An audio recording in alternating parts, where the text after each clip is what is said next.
Hi, and welcome to Your Prosperity, a podcast series on financial topics including tax, wealth creation, superannuation, lending, audit, and many other things that we deal with here on a regular basis at Prosperity Advisors. As with all financial podcasts, any advice you hear in this is general in nature and not to be relied upon. Please contact us for any specific advice. Hi, and welcome to the podcast. Today is the 21st September 2022. I'm Brendan Campbell, and I'm here with Darren Lewis. Today I'm going to talk to you about car buying. Darren is a car buying specialist, and while I try and muffle up exactly what he does, I'll let him explain it in a better way. But I thought I'd get Darren on the podcast. He's part of the Prosperity team. In fact, he recently found me a Triton, so I was pretty happy about that. I haven't got it yet, but it's coming soon. Darren, I thought it'd be a good opportunity to get him on, have a chat to him about what he does and where he can help you and our clients here at Prosperity. So, Darren, thanks for joining us on the podcast. Tell us about your role and a car buying specialist. How does that work? Look, thanks for inviting me, Brendan. I'm excited to come on and try and talk people through that mist of car buying. But I was coming up to 5 years with Prosperity in January. So we say time flies, it certainly has. And I came about, I spent 25 years in the motor industry before I come to Prosperity. And they were using an external broker at that stage. And were looking for something. So we wanted to get the car buying service internally at Prosperity.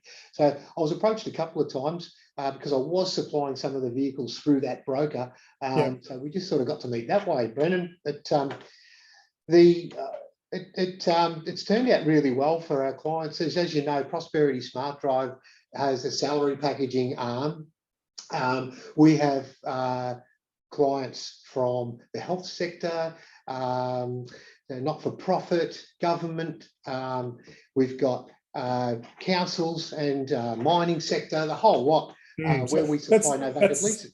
That's a salary packaging side. So if they're in a salary packaging client of ours and they're looking for a car, I guess that adds that benefit as you can, the guys can go, look, we can help you find that. Here's Darren, he'll find you the car. And away we go. So, that's true. And what differentiates us from a car broker to what we do, a car buying service? So because we are registered with all the brands as a salary packaging and novated lease provider, we're entitled to a lot of different discounts, which we pass on to all the clients. So we've got a broader range of people that we connect with, and that helps us with our volume and gets us more of a discount. Now, so you get an automatic discount just because of that, and the fleet sort of stuff and all that stuff just comes into it, as opposed to a car broker who's just knows the game and knows how to play it well. You get to walk in with some automatic discounts. That's right. That's 100%. So, and the other thing is, this Smart Drive is made up of 12 employees with over 100 years of motor industry experience from all sorts of places in the motor industry, from administration to finance and insurance to the registration clerks, and myself with fleet and corporate and running dealerships. We're like a mini dealership, Brendan, and it really works well because everyone can talk cars. Yeah, that's right. In fact, but your background, not that we're talking about that, but you used to race motorbikes back in your day, I know as well. So you've not only been in the industry, but you're probably a bit of tire on the road stuff in the day as well. Well, you can look at my background. I like a bit of bitumen. Absolutely. So I guess you've been here, as I said, for quite a few years at Prosperity. The industry is changing a bit in, cars are, I don't know if anyone's noticed, but they're hard to get these days.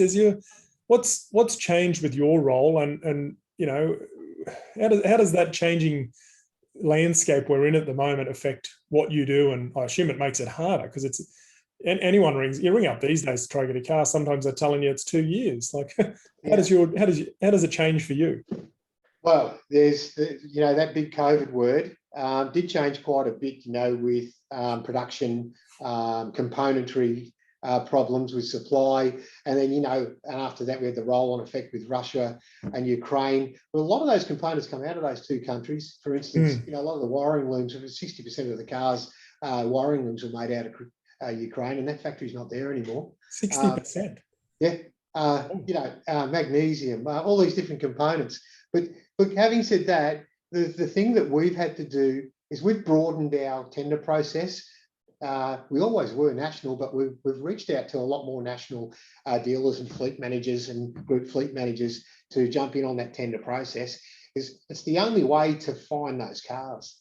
When you say tender process, what does that mean? So you push it out and have people tender to buy you a car? That's right. So look, for any client, we'll have a consult.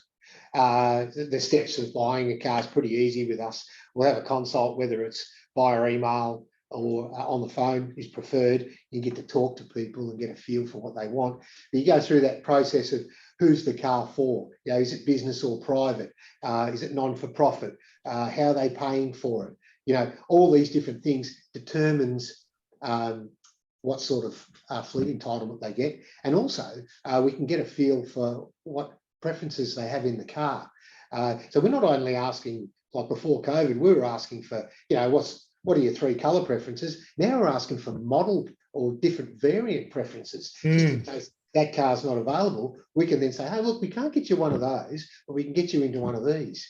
So, like with my Triton, if I was saying I wanted the GSR, which you said to me was the good one to go for, so I've got that one down. But I guess you put the other options in there as well, and you might come back to me and say, well, you're getting me this one in about 3 months, which is fantastic. But you might have come back and said, well, actually, I can get you the other variant next week. Do you want that instead? Yeah.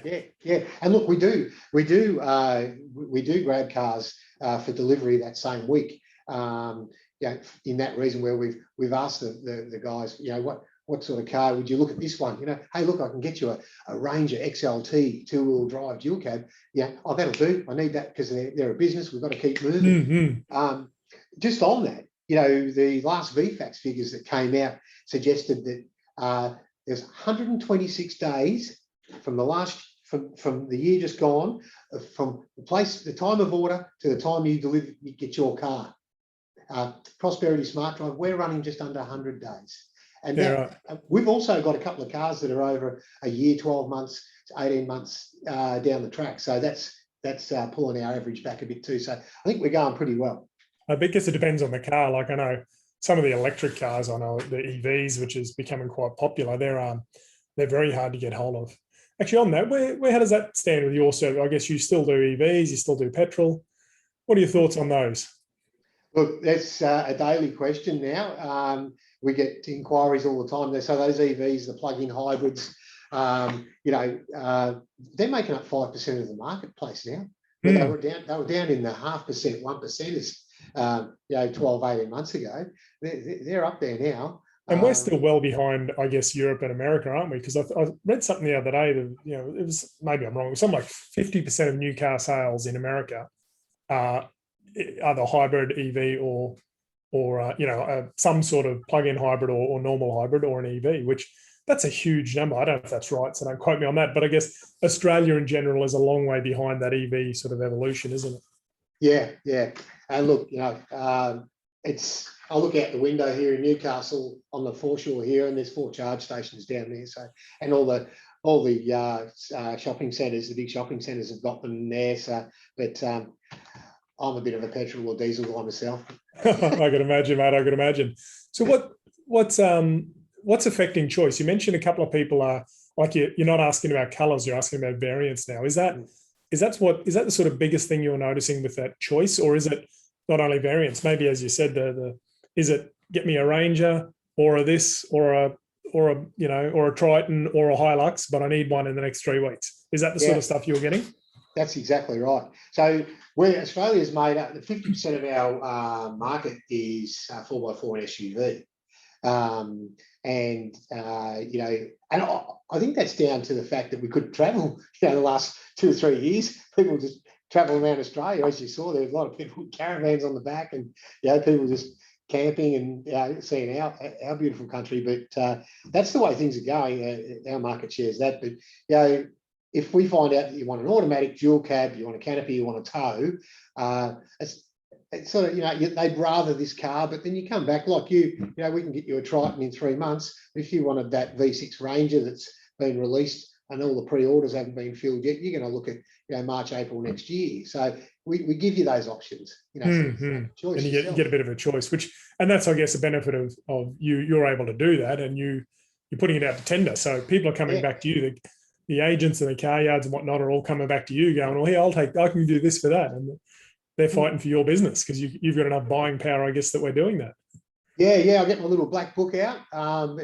It's got 25 years of motor industry history in there and contacts, and everyone knows me. So I'll send a dealer-friendly official quote request with all that information we've gathered, and it's easy for them. They just go, oh yeah, a white, this, with this, it's the fleet status is this, it's got to be delivered to this postcode. Look, we're also seeing with that national tender process, we're also seeing that cars for Newcastle, I'm getting 2 out of Brisbane and 5 for that fleet company for next year. So we're getting cars from everywhere and putting them in different states. You mentioned that to me. You said I'll get it from anywhere because you've got some mob you can ship it through now anyway. That even if you had to buy it out of Sydney, you could get it to me in a couple of days, and it was like $1,000, and you're to be there. So there's those options. It might have even been less than that. I can't remember what it was, but the idea being that you don't just have to go to your local car yard in your suburb now. You really can find, if you want the car, you hopefully can find it a bit quicker. Don't get me wrong, some manufacturers won't allow you to ship a car interstate. They need their car delivered out of the showroom for that whole dealer experience, and we're right with that. But some of the manufacturers that we can ship interstate, we'll gladly do that. So we'll always try and stay local and get that local dealership, the business, just to keep those relationships strong. And what's you talked about 120 days and we're less than 100, blah blah blah. Like what's the biggest? What type of cars are taking 2 years, and what type of cars are taking 3 months? Like is there a rule? Is it a brand? Is it a type of car? What's happening in the industry then in that regard? Yeah, so it's a lot of the high end, like top of the range cars that have all those electronics in them. They can't supply some of the semiconductors and some of the components for those vehicles. So we're seeing a lot of the lesser models, baser models coming in. But look, we'll name one. Toyota 79 series. I've got 2 on order on the sales board there. 12 plus months, and that's subject to spec and price change. I've got customers that go, mate, I just want one. Just put my name on it. Here's the purchase order. I'm happy to wait. I'm happy to wait. So I don't want to go and name brands that are having dramas, but there are some that are having their issues with components, or they've got too many orders and they can't. The production can't keep up. So there's lots of factors there. And I guess that waiting really depends. Like if you've got a car and you're looking at upgrading, you might be looking now knowing that I want this car in 6-9 months. I should be ordering now, as opposed to you've had a crash and you can't drive your car. I need one now. Just get me a bloody car. We can jump in on that. Yeah, and look, and we're seeing the used car market, prices overinflated at the moment. Some of the aged cars that used to be 5,000-6,000, they're now 12 grand. It's high kilometre cars asking big money, but it'll come back. Industry saying, first, second quarter 24, we should be back on track. Right, so it'll be back to normal. You can actually test drive a car and not just have to order it on blind spec. Or you might even be able to buy a demo. Darren, one other great thing, I guess, too, is benefit of your service is, I hate to say things are free because nothing in the world is free, but it's no cost to the client. Effectively, you get a car at a cheaper price and you get paid by the dealer. And I think it's a set amount even, isn't it? Like what does this cost to the client? It is free, isn't it? Yeah, there's no charge to the client whatsoever. At the end of each month, we will invoice all our dealers a small procurement fee, and they just pay us on that. So it's a win-win. If someone's looking for a car, they come to you, you find the car, you get it cheaper, you buy it for them, and they win. That's right. That'd be nice back in the old days. Well, Darren, obviously I'm going the Triton that you're sorting out for me, but what do you drive? What's someone like yourself drive? Okay, so I've got a Mazda BT50. It's now 5 years old. but it's fully loaded to go camping. We recently did a trip for the Royal Flying Doctors destination Outback through 3 deserts, and I can basically go off the grid on that. Yeah, nice. It's got air, you name it, it's got it. But it's on its second novated lease, because the first one through COVID, I didn't do the kilometres. So, and I couldn't replace the car buying specialist. I couldn't replace my car at that stage. So I've just released it. So You had to look after your clients instead, Darren. I hope that's the right. answer. Yeah, I can have a few cars sitting there for me, but no, you can have that one. And do you still ride your bike, or is that long gone now? I gave up racing 10 years ago. I don't have any motorbikes anymore. Motorcycle racing is a pretty selfish sport. It's just money for a tin trophy, and a few bragging rights at the bar. So now I just channel all my energy into the family and holidays and things like that. But I do jump on a motorbike every now and then. But try to stay off them these days. It's probably good advice these days. Save my money. Yeah. Well, thanks for joining us, Darren. Hopefully some people got something out of this, and I guess give a bit of an insight into the car buying world. And here at Prosperity, we're a little bit different. We're not just accountants and financial advisors. We seem to do a lot of other little things. So anyway, we can help our clients, we try to. Darren, if anyone wants to get in contact with you, what's the best way? Yeah, look, dlewis@prosperity.com.au. Or you can ring the Smart Drive team on 1300 761 388, option 2. You'll get our team. They're all car people. They'll talk the language with you. Reach out on Facebook, Insta, LinkedIn. And I'll tell you what, I'm also looking to hear from any dealers, fleet managers, group fleet managers that want to jump on board with us and sell some cars together and just help out some clients. Great, fantastic. So I'm Brendan Campbell. If you want to get hold of me, bcampbell@prosperity.com.au.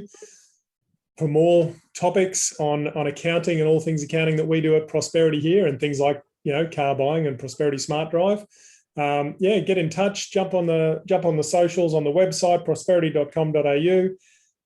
Like and share this podcast. Subscribe. That really helps us. And hopefully you'll join in for the next one. So thanks, Darren. Thanks, everyone. Thanks for joining us for today's podcast. Hopefully you liked it, and if so, please give us a few stars, like and share. And if you'd like to follow the series, please subscribe and pass any information on to your friends as well if you think they might like it. For more information about who we are, head to prosperity.com.au and follow the links.